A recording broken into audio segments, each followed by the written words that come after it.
Hello வணக்கம். இது உங்கள் சிவி ஈஸோன்னு சொல்லணும். எப்படி இருக்கீங்க? இனி பற்றின தரமான சூப்பரான ஓட்டிங் அனாலிசிஸ் வீடியோ தான் பார்க்க போகிறீங்க. அதுக்கு முன்னாடி பார்க்குற எல்லோரும் நம்மளோட சேனலை சப்ஸ்கிரைப் பண்ணிட்டு பாருங்கள். நீங்கள் சப்போர்ட் நிறைய பேர் பண்ணுறீங்க. ஒரு சில பேர் வந்து சப்ஸ்கிரைப் பண்ணாமல் பார்க்குறீங்க.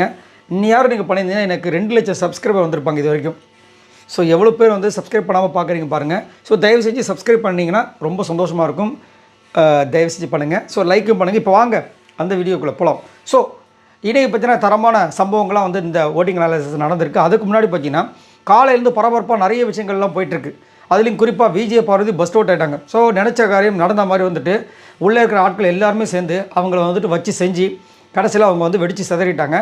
இதுக்கு முழுமுதற் காரணம் அந்த ப்ரொமோவில் பார்த்தீங்கன்னா வியானாவாக இருக்கும் அப்படின்ற மாதிரி தான் நிறைய பேர் தோணிருக்கும். பட் உண்மையிலே காரணம் யாருன்னா திவ்யாவும் விக்ரமும் சேர்ந்து தான் அந்த லெட்டர் எழுதியிருப்பாங்க. ஸோ அதனால தான் வெடிச்சிருக்கு. ஸோ இது வந்து கண்டிப்பாக வந்து விஜய் சேதுபதியால் பேசப்படும் நினைக்கிறேன். பார்க்கலாம். ஸோ அதை பற்றி உங்களோட கருத்துக்களை சொல்லுங்கள். அதே மாதிரி இன்னொரு சம்பவம் என்னென்னா விஜய்ன்ற எஃப்ஜேவும் வியானாவும் நிறைய விஷயங்கள் இந்த வாரம் பண்ணியிருப்பாங்க. போன வாரம் அதே கேப்டனாக இருந்த எஃப்ஜே எவ்வளோ சைலண்ட்டாக இருந்திருப்பார். இப்போ ஏன் வயலட்டாக பிஹேவ் பண்ணுறான்ற உங்களுக்கு டவுட் வந்திருக்கும். வியானாவும் தேவையில்லாமல் எக்கச்சக்கமான வேலைகள் பண்ணுறாங்க. இன்றைக்கி பார்த்தீங்கன்னா அந்த டாஸ்க் லெட்டரே கிழிச்சிருப்பாங்க. ஸோ இந்த அளவுக்கு ஏன் பண்ணுறாங்கன்னு உங்களுக்குலாம் தோணிருக்கும்ல. அரோரா சொல்கிறாங்க. அதுக்கு என்னென்னா 2 பேரும் சேர்ந்து பிளான் பண்ணியிருக்காங்களா ஜெயிலுக்கு போகிறதுக்கு. புதுமையாக இருக்குல்ல. அதை அரோரா தான் சொன்னாங்க. ஸோ அதை பற்றி மறக்காமல் கமெண்ட்ஸ் பண்ணுங்கள். ஸோ இந்த வாரம் யார் வெளியே போகணும்னு நீங்கள் நினைக்கிறீங்கன்றதை மறக்காம கீழே கமெண்ட்ஸ் பண்ணுங்கள். இப்போ வாங்க அந்த அனாலிசிஸ் வீடியோக்குள்ளே போகலாம். ஃபர்ஸ்ட் பிளேஸில் யார் இருக்கா அப்படி பார்த்தீங்கன்னா நம்மளுடைய விக்ரம் இருக்கார். இவர் எவ்வளோ ஓட்ஸ் வாங்கியிருக்காரு அப்படி பார்த்தீங்கன்னா 80,158 ஓட்ஸ் வாங்கியிருக்காரு. ஓட்டிங் பர்சன்டேஜ் பார்த்தீங்கன்னா 16.41. ஸோ ஓகே தான், தப்பு இல்லை, இவ்வளோ ஓட்டு வருது. ஸோ அதுக்கு அவர் என்ன பண்ணியிருக்காரு அப்படி கேட்டிங்கன்னா பெருசாக எதுவுமே பண்ணல. இன்றைக்கி கூட பார்த்தீங்கன்னா ப்ராங்க்ன்ற பேரில் இவரும் சுபிஷாவும் சேர்ந்து புடவை எடுத்து ஒழிச்சு வைக்கிறாங்க. அடுத்தவங்களோட புடவை எடுத்து ஒழிச்சு வைக்கிறது, அடுத்தவங்களோட பேண்ட்டை எடுத்து ஒழிச்சு வைக்கிறது. இதுதான் வந்து ஸ்டூடெண்ட்ஸ் பண்ணுற வேலைகளாம். ஸ்டூடெண்ட்ஸ்க்கு தவிர்த்து வேறு எதுவுமே தெரியாதா? என்னையா நடக்குதுன்ற மாதிரி இருக்குது. ஏன்னா விக்ரம் வந்து ஒரு சில இனிஷியேட்டிவ் பண்ணுறாரு, இல்லைன்னு சொல்ல. அதை வந்துட்டு ஏன் இந்த அளவுக்கு மோசமாக பண்ணுறாங்கன்னு தான் தெரியல. அதேமாதிரி திவ்யா வந்துட்டு அந்த லெட்டர் எழுதும்போது இவர் சொல்லியிருக்கலாம், ஏன் திவ்யா இந்த மாதிரி எழுதுறீங்க, அது தப்பு இல்லையா அப்படின்ட்டு. அதை சொல்லவே இல்லை, ரசிக்கிறார். அதேமாதிரி இன்னொரு இடங்களில் வந்துட்டு நாங்கள் சேலை எடுத்ததில் என்ன தப்பு இருக்குதுன்னு கேட்குறாரு. இவங்க ஹர்ட்டாக எழுதுறாங்க, இதுக்கே நீங்கள் அழுவுறீங்கன்னு கேட்குறாரு.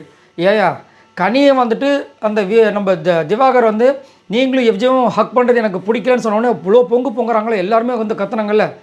அவருக்கு தோன்றது ஏன் உங்களுக்கு அந்த மாதிரி தோணுச்சுன்னு அவர் கேட்டால் நீங்கள் எங்கே போவீங்க? உங்கள் மூஞ்சி எங்கே வச்சுப்பீங்க? ஆனால் அங்கே வந்துட்டு எனக்கு வந்து எப்படி இருந்துச்சு தெரியுமா கனியை பற்றி நீ பேசும்போது சொல்லி திவாகர்கிட்ட விக்ரம் வந்து சொல்கிறார், எனக்கு ஏன் ப்ரொஃபஷனை சொல்லும்போது எனக்கு ஒரு மாதிரி எரிஞ்சுதுப்பான்னு சொல்லிட்டு அவர் சொல்லுவார். புரியுதுங்களா? அவங்கவுங்களுக்கு வர விஷயங்கள் தான் இது.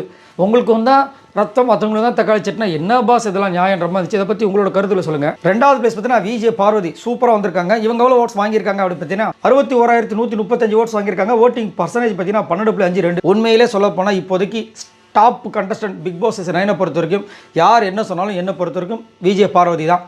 ஏன்னா கண்டென்ட்டு அப்படின்னு பார்க்கும்போது இந்த சீசன் 9 பொறுத்த வரைக்கும் ப்ரோமோ எல்லாத்தையும் எடுத்து பாருங்கள். அவங்க தான் 90% அவங்க தான் வந்திருப்பாங்க. அவங்க இல்லாமல் வந்த ப்ரோமோலாம் நிறைய இருக்குது. அதில் யாராவது பார்த்துருப்பாங்க, வியூஸை போய் பாருங்கள், ஒன்றுமே இருக்காது. ஸோ அந்த ஒரு காரணத்துக்காக வந்து சும்மாவது சொல்லி ஓப்பன் சொல்லிட்டு தான் விஜய் சேதுபதி வந்தவொடனே விஜய் பார்த்து கலாய்க்கிற விஷயங்கள். ஸோ இப்போதைக்கு சீசன் 9 வந்து இவங்களை நம்பி தான் இருக்குது. இவங்களாம் இந்த வாரம் வந்துட்டு ஒரு சில பேர் இவங்க வந்துட்டு அந்த ப்ரொமோட்டரில் சொல்லியிருப்பாங்களே, அப்படியே கதறி எழுது நான் வீட்டுக்கு போகிறேன், எனக்கு ரொம்ப டார்ச்சராக இருக்குன்னு. இதுதான் சான்ஸு, வீட்டுக்கு அமுச்சிருங்களாம். வீட்டுக்கு அமுச்சிட்டு சீசனை யார் உட்காந்து பார்க்குறது? ஆயாவும் தாத்தாவும் டக்குன்னு அந்த பாக்கு தட்டிட்டு வேறு வழியில் எதையாவது பார்ப்போம் அப்படின்னு பார்க்க சொல்கிறீங்களா? என்னையா இந்த ஒரு ஸ்கூல் டாஸ்க்கை யாராவது வந்து இன்ட்ரெஸ்டிங்காக எடுத்து பண்ணுறாங்களா? நல்லா யோசிச்சு பாருங்கள். ஒருத்தரை சொல்லுங்கள், விஜய் பார்வதை விட்டுருங்க, விக்ரம் வியானா விட்டுருங்க, வேறு யார் பண்ணுற இந்த என்னத்தை சொல்ல. அதாவது ஒரு டாஸ்க்கை இன்வால்மெண்ட்டோடு பண்ணுற ஒரே ஒரு பர்சன் இந்த பொண்ணு மட்டும்தான். ஒரு டாஸ்க்கு ஏதாவது ஒன்று பண்ணிகிட்ருக்காங்க, எதுவுமே பண்ணாமல் இருக்காங்க. அவங்களாம் விட்டுட்டு இவங்கள வெளியே போடணும்னு நினைக்கிறீங்களே, அதுவும் சூப்பர். அதுலேயும் அவங்க சேலை வந்துட்டு யாரோ எடுத்துட்டாங்கன்னு இவங்க வருத்தப்படுறாங்க. நீங்கள் அந்த மாதிரி வருத்தப்பட்டீங்க கேள்வி. 3வது பிளேஸ் பார்த்தீங்கன்னா திவ்யா இருக்காங்க. இவங்க எவ்வளோ ஓட்ஸ் வாங்கியிருக்காங்க அப்படி பார்த்தீங்கன்னா 59,962 ஓட்ஸ் வாங்கியிருக்காங்க. ஓட்டிங் பர்சன்டேஜ் பார்த்தீங்கன்னா 12.28. ஸோ திவ்யா நிறைய பேர் வந்துட்டு திவ்யாவுக்கு தான் கப்பு கொடுக்கணும். ஏம்மா? ஏன்னா அவங்க வந்துட்டு வீட்டில் வந்து அவ்வளோ நல்லவங்களாக இருக்காங்க. நல்லவங்களாக இருக்கவங்க ஏன் நேற்று வந்துட்டு அமித்தை வந்து அவ்வளோ ட்ரிகர் பண்ணோம். எல்லாரும் களைப்பில் தூங்குறவங்களை வந்துட்டு அந்த டப்பை இது வச்சு அந்த பாத்திரச்சு டங்குன்னு ஏன் எழுப்பணும்? நைட்டு ஃபுல்லாக வந்து விஜய பார்வதியை பற்றி புராணமாக இது பண்ணோம். இப்போ எல்லாருமே தெரிஞ்சிச்சு இவங்க ட்ரிகர் பண்ணுற வேலையை தான் எக்கச்சக்கமாக பண்ணுறாங்க, ஸ்ட்ராட்டஜியை யூஸ் பண்ணுறாங்க அப்படின்ட்டு. இவங்கள வந்துட்டு விக்ரம் வந்து ட்ரிகர் பண்ணது தப்பே இல்லை. ஏன்னா நான் போன வாரம் சொல்லியிருப்பேன், பாவங்க அவங்க வந்து வேலை செய்கிறவங்களை வந்து ட்ரிகர் பண்ணுறாங்க. இந்த மாதிரி ட்ரிகர் பண்ணவங்களுக்கு அந்த ட்ரிகர் விக்ரம் தான் கரெக்டு. அதனால தான் ஏன்னா எண்ணத்தோடு செய்கிறன்ற மாதிரி ட்ரிகர் சேர்ந்துருச்சு. இன்றைக்கி 2 பேரும் சேர்ந்து அந்த லெட்டர் எழுதுறாங்க. கொஞ்சம் கூட மனசாட்சியே இல்லாமல் அப்படி எழுதலாமா முதல்ல? என்னென்னா இவங்க ஹைலைட்டாக தெரிகிறதுக்கு அடுத்தவங்களை எவ்வளோனா கேவலமாக பேசுவாங்க. அங்கே வந்து எஃப்ஜேக்கு அடிப்பட்டதுக்கு காரணம் விஜய் பார்வதி கிடையாது. அந்த லெட்டரில் வந்து இவங்க தான் வேணும்ட்டுமே வந்து அதை பண்ண மாதிரி ஒரு ஜோடிச்சு அவ்வளோ கேவலமாக போன வாரம் தான் விஜய் சேதுபதி வச்சு செஞ்சார்ல, அப்போ கூட உங்களுக்குலாம் புத்தி வராதா அப்படின்ற மாதிரி இருந்துச்சு. இதை பற்றி உங்களோட கருத்துக்களை சொல்லுங்கள். 4வது பேசுறதுனா கமருதீன் இருக்காரு. இவரோட ஓட்ஸ் வாங்கியிருக்காரு அப்படி பார்த்தீங்கன்னா 58,407 ஓட்ஸ் வாங்கியிருக்காரு. ஓட்டிங் பர்சன்டேஜ் பார்த்தீங்கன்னா 11.96. ஸோ கமருதீன் பயங்கரமாக வந்துட்டு இந்த டாஸ்க்கை பொறுத்த வரைக்கும் அவரால் என்னென்ன பண்ண முடியுமோ இப்போ கொஞ்ச நேரத்துக்கு முன்னாடி பார்த்தீங்கன்னா திருக்குறளை கமலஹாசன் அவர்கள் மாதிரி, விக்ரம் மாதிரி, சூர்யா மாதிரிலாம் பண்ணிட்டு இருந்தார். கொஞ்சம் பார்க்கறதுக்கு நல்லா இருந்துச்சு. ஆனால் இருந்தாலும் வந்துட்டு இன்னும் இதெல்லாம் பத்தாது, இன்னும் நிறையா வந்து பண்ணணும். அதே மாதிரி விஜய் பார்வதி பஸ்ட் அவுட் ஆனவொடனே பக்கத்தில் இருந்தது ஒரே ஒரு பர்சன் கமருதீன் மட்டும்தான். அதே மாதிரி இன்றைக்கும் பார்த்தீங்கன்னா அவங்க 2 பேரும் மாறி மாறி வந்துட்டு கலாச்சிக்கிற மூமெண்ட் வந்துச்சு. இவர் வந்துட்டு வியானா கூட வந்து கமருதீன் பண்ணுற டான்ஸ் ஆகிற விஷயம் வந்தோடனே இவங்க போய்ட்டு அமித் கூட வாங்க நம்ம பண்ணலான்னு சொல்லிட்டு ஒரு விஷயம் பண்ணாங்க. பட் எது எப்படியோ கமருதீன் இன்னும் அதிகப்படியாக வந்து கான்சன்ட்ரேட் பண்ணி கேமை பண்ணால் தான் நல்லது. 5வது பேசுனா அமித் இருக்காரு. இவரோட ஓட்ஸ் வாங்கியிருக்காரு அப்படி பார்த்தீங்கன்னா 36,947 ஓட்ஸ் வாங்கியிருக்காரு. ஓட்டிங் பர்சன்டேஜ் பார்த்தீங்கன்னா 7.56. ஸோ அமித் கண்டிப்பாக வந்துட்டு ஒரு சூப்பரான ஒரு கண்டஸ்டன்ட் தான், அது வந்து மாற்றுக்கிறதே கிடையாது. அதே மாதிரி ரொம்ப தங்கமான ஆள். அவரை போய் வந்துட்டு விஜய் பார்வதி கூட வந்துட்டு இணைச்சி எழுதுறதுக்கு எப்படி தான் இந்த மனசெல்லாம் வருதுன்னு தெரியல. அதுதான் நம்ம நினைப்போம்ல இவங்களும் எப்படி இந்த மாதிரி என்ன தோணுதுன்னு தோணிருக்கு பாருங்க. அவர் வந்துட்டு அங்கே நிற்கிறதுக்கு காரணம் அந்த பொண்ணுக்கு வந்து கிச்சனில் எந்த விஷயங்களும் தெரியாதுன்னு சொல்லிக் கொடுக்கறது நிற்கிறாரு. ஆனால் அதையே வந்து கலங்கப்படுத்துகிற மாதிரி விஷயங்கள் பண்ணுறாங்க பார்த்தீங்களா. நேற்றுலாம் வந்து ஒரு பாவம் டென்ஷன் ஆகிட்டாப்புல.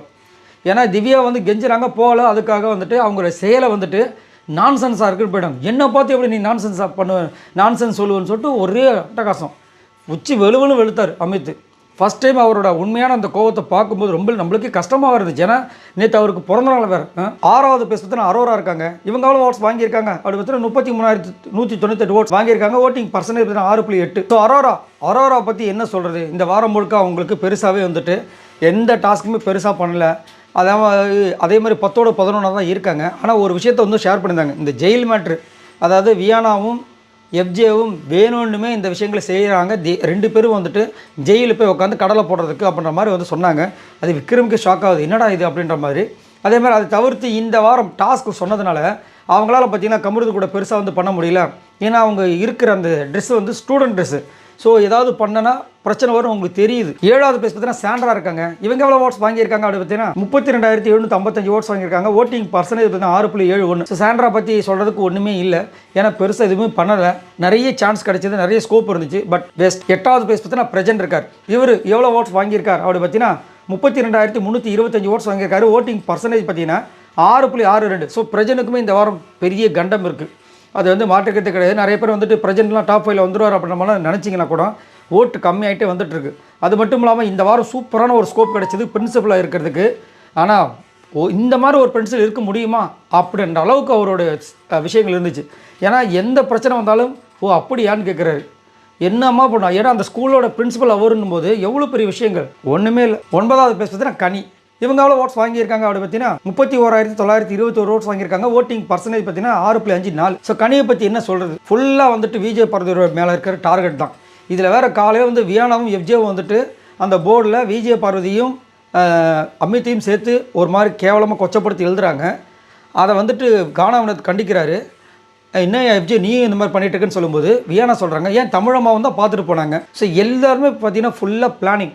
இதில் வேறு கனி வந்து சொல்கிறாங்க அவங்க அழுதுக்கு வந்து கேட்குறாங்க, ஏன் இதுக்கெல்லாம் அழுகிறீங்க, உங்கள் சேலை எடுத்தால் என்ன, இது என்னடா இது, நீங்கள் ஏன் அழுதிங்க, அன்றைக்கி வந்து எஃப்ஜேவை நீங்களும் ஹக் பண்ண சொன்னதுக்கு வந்துட்டு அதை திவாகர் சொல்லும்போது வந்து உங்களுக்கு கஷ்டமாக இருந்துச்சுல, நீங்கள் ஏன் அழுதிங்க, அது நார்மலாக எடுத்துருக்கலாமே. ஸோ அவங்கவுங்க மனசுக்குள்ளே தான் என்னென்ன விஷயங்கள் இருக்குன்றது தெரியும். அதை விட்டுட்டு நீங்கள் இதுக்கு போய் இவ்வளோ ரியாக்ட் பண்ண வேண்டாம்னு சொல்கிறது தான் எந்த விதத்தில் நியாயம் எனக்கு சத்தியமாக புரியல. அது மட்டும் இல்லாமல் ஒரு விஷயம் வேறு இப்போ ட்ரெண்டிங்கில் போயிட்டுருக்கு. என்னென்னா விக்ரம் வந்து ஒரு வாட்டி நம்ம கனிக்கிட்ட பேசியிருப்பார்.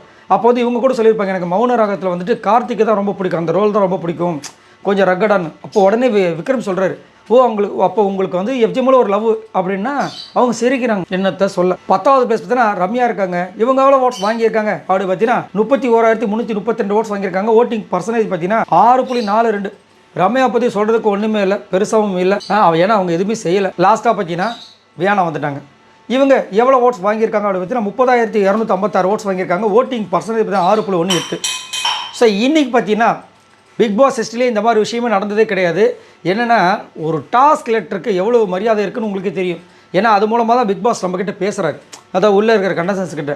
அந்த ஒரு சீரியஸ்னஸ் கூட இல்லாமல் அந்த லெட்டரை வந்து கிழிச்சது பயங்கரமான சம்பவமாக நான் பார்க்குறேன். இது வந்து கண்டிப்பாக வந்து விஜய் சேதுபதி வச்சு செய்வார் அப்படின்னால மாற்றுக்கிறதே கிடையாது. ஏன்னா ஆல்ரெடி சொல்லியிருக்காரு பிக் பாஸ், இதை வந்து ஈஸியாக எடுத்துக்காதீங்கண்ணா, உங்ககிட்ட நல்லா பேசுகிறதுக்காக என்னை ரொம்ப ஈஸியாக எடுத்துக்க வேண்டாம், நீங்கள் பண்ணுவீங்கன்னு நினைக்கிறேன் அப்படின்ற மாதிரி சொல்லியிருப்பார். ஸோ இது வந்துட்டு ரொம்ப பெரிய தவறு. அது மட்டும் இல்லாமல் இந்த அமித் அவங்களுடைய பேண்ட்டை வந்து காணாமல் போனது காரணம், அதுக்கப்புறம் ஷூ காணாமல் போனது காரணம், பேண்ட்டை யார் எடுத்தாங்க தெரியாது, பட் வியானா பண்ண விஷயங்கள் சொல்கிறேன். அதேமாதிரி நேற்று நைட் எல்லாரும் சேர்ந்து சொல்கிறாங்க, வியானா எஃப்ஜே கிட்ட சேர்ந்து பேச வேண்டாம் அப்படின்னா நீங்கள் வந்து அந்த மாதிரி ப்ரொஜெக்ஷன் பண்ணுறீங்க, நாங்கள் 2 பேர் ஹோம் ஒர்க் பண்ணுறாங்களா, உங்கள் ஹோம் ஒர்க் பார்த்தீங்கன்னா அங்கே தான் தெரியுது உங்கள் ஹோம் ஒர்க் எவ்வளோ லட்சணத்தில் இருக்குன்னு. ஆனாலும் பாருங்கள் எவ்வளோ இந்த வாரம் வந்துட்டு ஏதோ அளவுக்கு இனிஷியேட்டிவ் எடுத்து அவள் இந்த பொண்ணு லாஸ்ட்டில் தான் இருக்காங்க. சரி, இவங்க எல்லாரும் மொத்தமாக அவங்க ஓட்ஸ் இது வரைக்கும் பார்த்தீங்கன்னா 4,88,396 ஓட்ஸ் வாங்கியிருக்காங்க. ஸோ இந்த வாரம் யார் வெளியேற வேண்டும் அப்படின்னு நீங்கள் நினைக்கிறீங்க? அதே மாதிரி டபுள் எவிக்ஷன் இருக்கணுன்றது என்னோட கருத்து. அப்படி சப்போஸ் டபுள் எவிக்ஷன் இருந்துச்சுன்னா அதில் கண்டிப்பாக வியானாவும் ரம்யாவும், இல்லை வியானாவும் கனியும், இல்லை ரம்யாவும் கனியும், இவங்க 3 பேர் யாரோ 2 பேர் போனாங்கன்னா சம மாசாக இருக்கும். சப்போஸ் கனி வெளியே போனாங்கன்னா அந்த அன்பு கேங் உடையும். ஸோ அவங்களோட கேம் ஒன்று நெகட்டிவாக இருக்கும், நெகட்டிவ் ஃபுல்லாக வெளியே வரும், இல்லை பாசிட்டிவாக மாறதுக்கு வாய்ப்பு இருக்குது. இதை பற்றி உங்களோட கருத்தில் சொல்லுங்கள். மறக்காம நம்மளோட சேனலை சப்ஸ்கிரைப் பண்ணிட்டு பாருங்கள். பாய்.